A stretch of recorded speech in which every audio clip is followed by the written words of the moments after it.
This is the Fujifilm XF70-300mm f4 to 5.6 OIS weather sealed telephoto zoom, and I've been getting a lot of questions about this as a possible replacement to the 55-200, which is a lens I've been using for about 5 years, or the 100 to 400.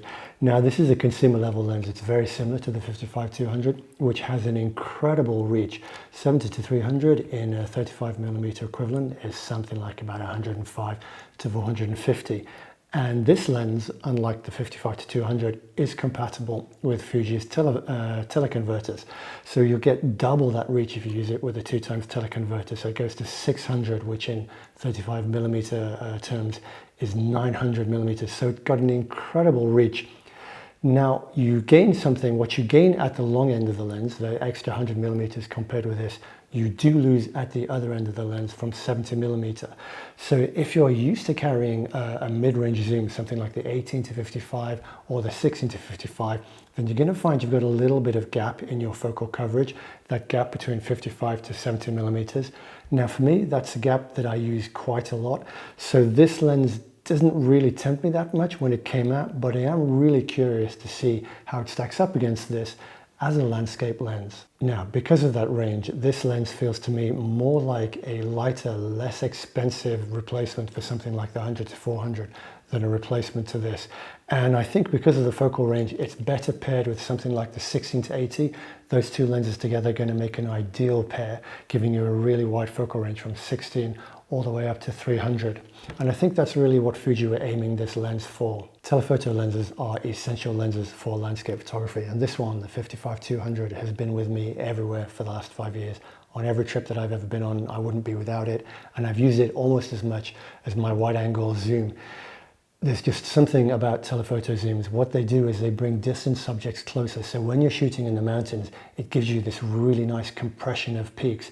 They're also great for abstract images, for intimate landscapes, and just simply it's a lens that you should always have in your bag. Now this has a fixed aperture from f4 to f5.6, so it's not a particularly fast lens. I get the feeling this lens is designed for people shooting wildlife or people shooting action. It's great for that. It's got a lot of reach for that. But if you're shooting in low light, because of that smaller aperture, what you're going to find is that because if you want to keep a faster shutter speed so the subject isn't blurred, you're going to have to increase the ISO a little bit. And the aperture range isn't fixed all the way through the zoom range. It's very, very similar in terms of its aperture range to the 100 to 400. And it's about, at any given focal length, about a third to a half a stop slower than this, which is a little bit faster. Now, if you're shooting landscapes, that really doesn't matter. Most of your landscapes are going to be shot at something like f7.1, f8, with a camera on a tripod.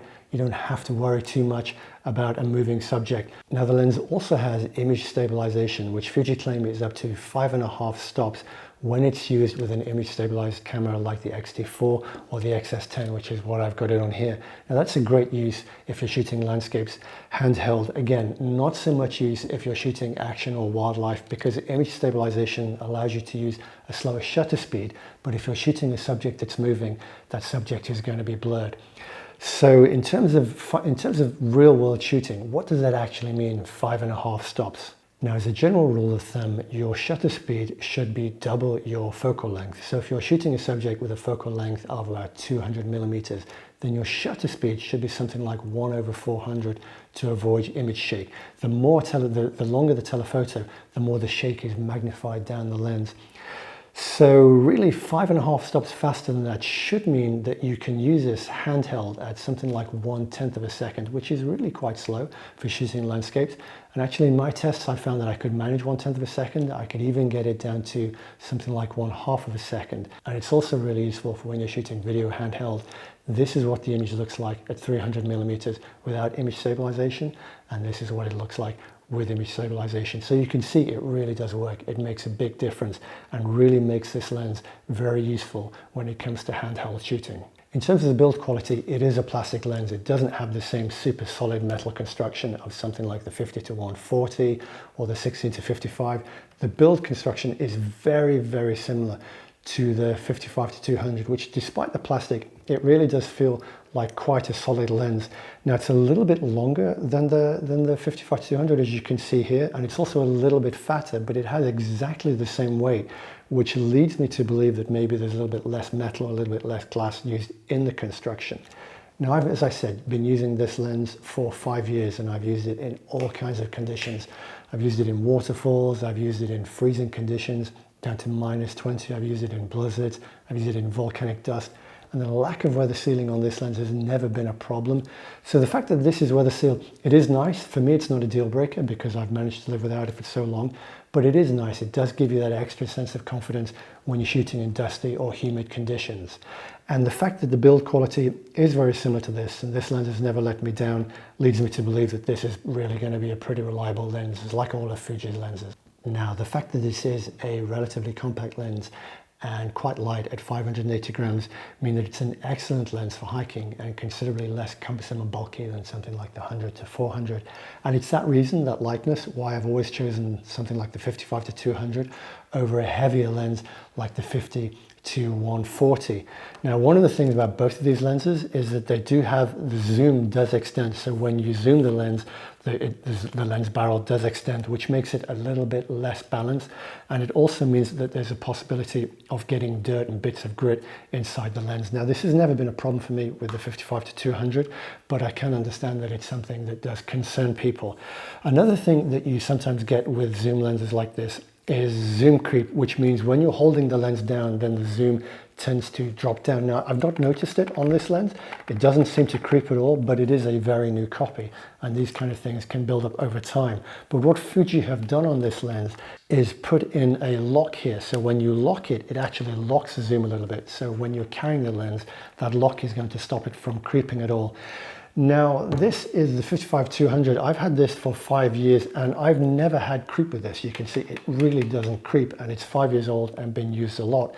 And actually the zoom rings on this do feel a little bit stiffer than the newer version on this. Now, a lot of this could be build quality. I think it is variable across different batches of the lens. I know lots of people have had problems with creep with the 55 to 200. So it's really hard to tell. As I say, this is a new lens. It's actually a pre-production copy, but with that lock on the side, you know that you can lock it and you're not going to have a problem with zoom creep. Now, something that this lens doesn't have that you do find on the 100 to 400 or the 50 to 140 is a tripod collar, which is a kind of bit of plastic that fits on the bottom of the lens here and allows you to attach the camera, attach the lens to the tripod over the center of the lens, and it makes it a lot more stable on a tripod. One of the things that you do find with this lens, and it was the same with the 55 to 200, is that when you've got it on a tripod and it's attached to the camera, when you have the lens extended, then it is very front heavy and it unbalances the tripod. It can pull it over, particularly if you're shooting in high wind, because all of that weight is tilting over the front, unlike when you have a tripod collar where it's centered and a lot more stable. And another issue with this is that if you're fine tuning your composition, you can find and you loosen the ball head on the camera. As you fine tune the composition, you get the composition that you like. Then just at that second when you let go of the camera, just to tighten up the ball head a little bit, you can find that the camera, the weight of the camera just pulls down the composition a little bit. So it can be a little bit frustrating. It's something that you have to work around. But I've lived without a tripod collar on the 55 to 200 for 5 years now. It's not a game changer for me. It's not a deal breaker, and it's something that you can live without. Now, in terms of the controls, it is very similar to the 55 to 200. And when you look at the two lenses together, they do look really similar. This one is just a little bit longer. It's got that little bit extra length and a little bit wider. But the body and the casing look very, very similar. And like the 55 to 200, and unlike some of Fuji's other newer lenses like the 16 to 80 or the new 10 to 24, it doesn't have a marked aperture ring. So the aperture ring isn't marked with the f-stops. And also the aperture ring, like the focus ring, just keeps going round and round and round. It isn't limited just between either end of the aperture range. Now, I do think that's a problem for some people. I know on the last video I made about the 10-24, it's one of the things that people said they liked about the new lens and a reason for upgrading, because So one of the things about the Fuji system is that analog feel. It's something that I like a lot, is being able to look down at the camera when I'm in the field, see what my ISO is, see what my shutter speed is, see what my aperture is without having to look through the EVF or through the LCD. So I kind of wish Fuji had put that on. I think it's a simple thing that they missed, but well, there you go, it's not there. Also on the side of the lens, you've got this button here, which switches between auto aperture and manual aperture, and this focus limiter button here. Now what this does is that when this is switched to full, then the focus will go all the way through the focal range of the camera, starting about a meter in front of the lens and then all the way to infinity. But when you switch this on, it will only search from about 5 meters in front of the camera to infinity. So something closer to the camera won't be able to focus on. Now where that's useful is if you're shooting something like sports, or if you're shooting wildlife, if you've got something close to the camera's not going to keep losing focus on the subject that you want to focus it on and grabbing onto something closer. You know it's not going to grab focus onto that. So it is really useful for wildlife or sport shooters. For landscapes, not so much. I shoot almost all of my landscapes manual with focus peaking, and for that the focus ring is really nice. It's got a nice level of resistance, but if you're using autofocus, I did find that the autofocus on this is really fast and really reliable. A little bit faster than the 55-200 and quite a bit quieter as well. Now, one last thing that people asked about in the last video that I made is the lens hood. Now, I almost never use lens hoods. These generally stay in my bag or more commonly in the box that the lens came with. But this is a lens hood for the 55-200 and it fits on nice and easily. One of the things about a lens hood on this telephoto zoom, the same as the 55-200, is that if you put it on and store it backwards, what you find is that the rings are completely covered. You don't have access to the focus ring and you have very limited access to the zoom ring, which makes it pretty impractical. Now, as I said, I generally don't use lens hoods that often in my photography, but I do admit that with telephoto lenses, they are a lot more useful. They do a much better job at keeping flare and the light of the sun off of the front element. And they're also very useful if you're shooting in spray or if you're shooting near waterfalls or if you're shooting in the rain. Lens hoods do an excellent job at keeping droplets of water off the front element of the lens, off the glass on the front of the lens, and ruining your shots there. All right, I think that's pretty much everything in terms of the build of the lens. Let's have a look at the image quality. So in terms of image quality, this isn't going to be a super technical review with resolution charts or things like that, because that's quite simply not how I shoot. I'm really interested in how the lens performs in a real world situation with the camera on a tripod, shooting around the middle of the aperture range, because that's where most of my landscape photography is done.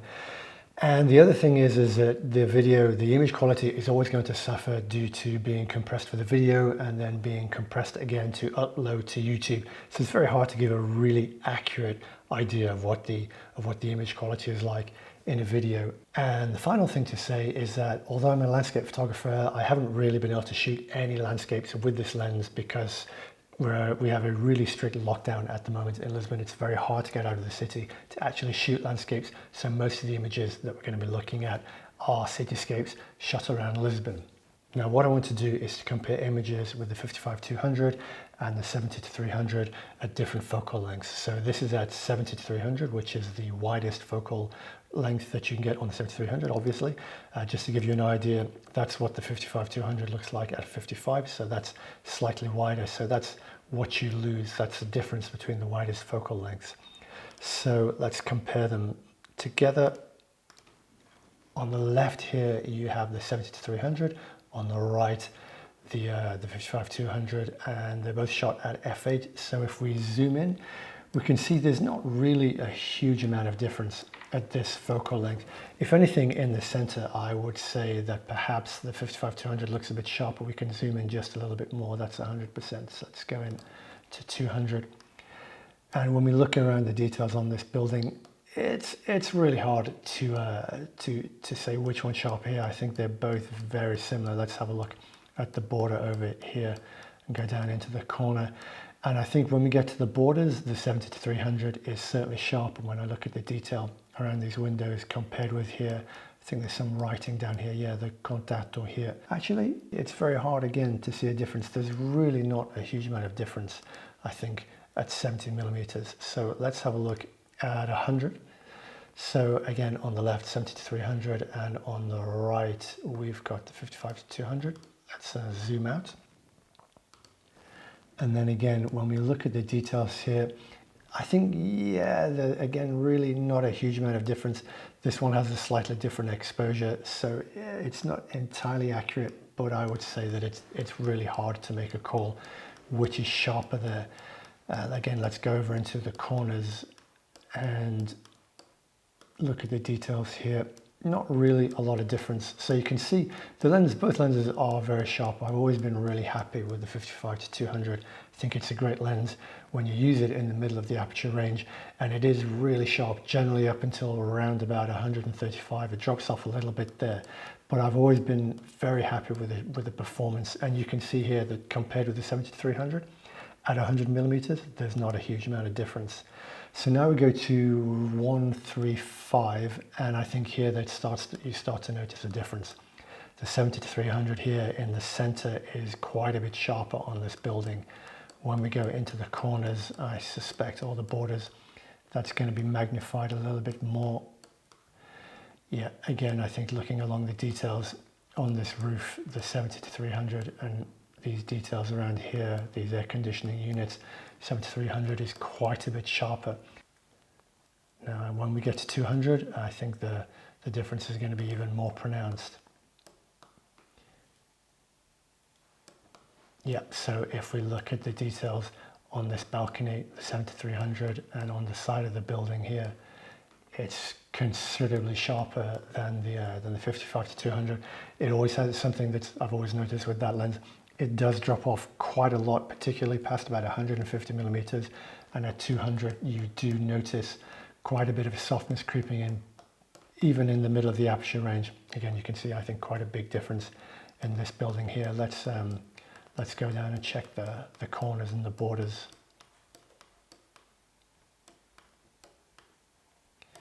So looking at this side of this building here and these awnings here, you can see quite a bit of difference. So the 70-300 is quite a bit sharper. And just for reference, just so we can see, we can zoom in to 300. So let's just give you an idea: 55, 70, 100, 135, 200, 300 for this one. Zooming in. So all of the 300 were taken with obviously with the 70-300, so we can have a look at the sharpness. Now, what I noticed is that this lens doesn't really have the same drop off like the 55-200 does at the end of the focal length. You do often see that in telephotos, and it isn't quite as sharp. It certainly is sharper further down the focal range, around 135. Having a look at a few more, so this is taken in sunset. You can see lots of detail here. We're zooming in again to 200%. Let's look at 100%. You can see the detail on this crane and on the bridge. Lots of detail there at 300. This one also is at 300. This one a little bit softer. I think maybe this is a handheld shot, so there's a little bit. Don't think it's so much camera shake here. It's just that it's a moving subject taken handheld, so there's going to be a tiny little bit of movement blur. This is a handheld shot of a waterfall, and you can see here the blades of grass, the water. It's really, really quite pleasing, actually. Now, this has been processed. It's not straight out of the camera, but it's certainly good enough to print. And this is another one taken at 300mm. The reason that I'm including this one is this one actually has quite strong vignetting, and this is taken at f5.6, so it's taken wide open at 300mm. That's the fastest aperture that you can have at that focal length. So yeah, it does suffer a little bit from vignetting, and at wide open, it's not as sharp as it is in the middle of the focal range, but it's certainly acceptable. This is a really hazy day here, so there's quite a bit of haze in the shot. So let's have a look at autofocus. So I chose this particular location because there's a lot of things here to confuse the autofocus. There's a lot going on in the background. There's these lampposts at the side, the cyclist coming towards me. This is at 300mm, and you can see that the camera pretty much always maintained focus on him. Even as I changed composition, it still managed to keep the cyclist in focus. There's a little bit of movement blur in some of these, again, changing composition again, but the camera maintained focus throughout. And I was actually quite impressed for the autofocus when I used it. Now I don't use it, it's not a big thing for me as a landscape photographer. As I said before, I generally tend to use manual focus because I'm focusing on landscapes that obviously don't move much, but the autofocus is pretty accurate and very fast in this lens. Overall then, this is an excellent telephoto zoom lens from Fuji. It is plenty sharp all the way through the focal range, although it does drop off a little bit at 300mm, but this is pretty typical of most telephoto zooms, that they're softer towards the end. It's sharper than the 55-200, certainly at from around 135mm, and considerably sharper at 200mm. It's got really fast focus. It's got an excellent, incredible zoom range, which can be increased with one of the teleconverters, which make it an excellent lens for wildlife or action shooting. And it's super light and great for backpacking. But is it a replacement for the 55-200? Well, that really depends on your usage. There is always going to be that gap between 55 and 70mm. Now, this might not seem like a lot. You can see the difference here between these two images, and the difference does feel relatively small. But I know from personal experience that there are going to be times when I'm out shooting when I'm going to need just a little bit wider than 70mm. In fact, quite often I need something a little bit wider than 55. I wish this went down to something like 50. And what I do in those cases, and what you can do with this, is shoot it as a multi-image panorama. So shoot 4 frames to give you that little bit extra of focal range. Now, will I be switching personally? It's tempting, but probably not. I tend to only take 2 lenses with me whenever I go on a trip. I take the 10-24 zoom and the 55-200 tele. Now, if I switch this for that, that's going to give me a really big gap between 24mm and 70mm, which I know I'm going to miss. And the extra reach of this lens and the extra sharpness of this lens don't really compensate for that. Now, as I said, I'm going to try this with the 16-80 on a trip that I'm going to make. I'm going to take something like the Rockinon 12mm in case I need an ultra wide angle lens, and I'll make a video about how I get along with that. But I think that's it for this video. But before I go, if you enjoy my photography and you'd like to come away on a workshop with me, I do still have a couple of places on workshops that I'm going to be leading later on this year, hopefully when we can travel again. And lots of really exciting workshops coming up next year in places like Namibia, Iceland, Italy, and also Senja in the northern part of Norway. So if you're interested in that, have a look at my website, andymumford.com/workshops, and drop me a line, drop me an email if you want any more details. And that's it for this video. I hope it's been useful and I hope it's been interesting. Thanks as always for watching. If you've got any questions or any comments, just drop them in the box below and I'll get back to you. And in the meantime, take care and enjoy your shooting. See ya.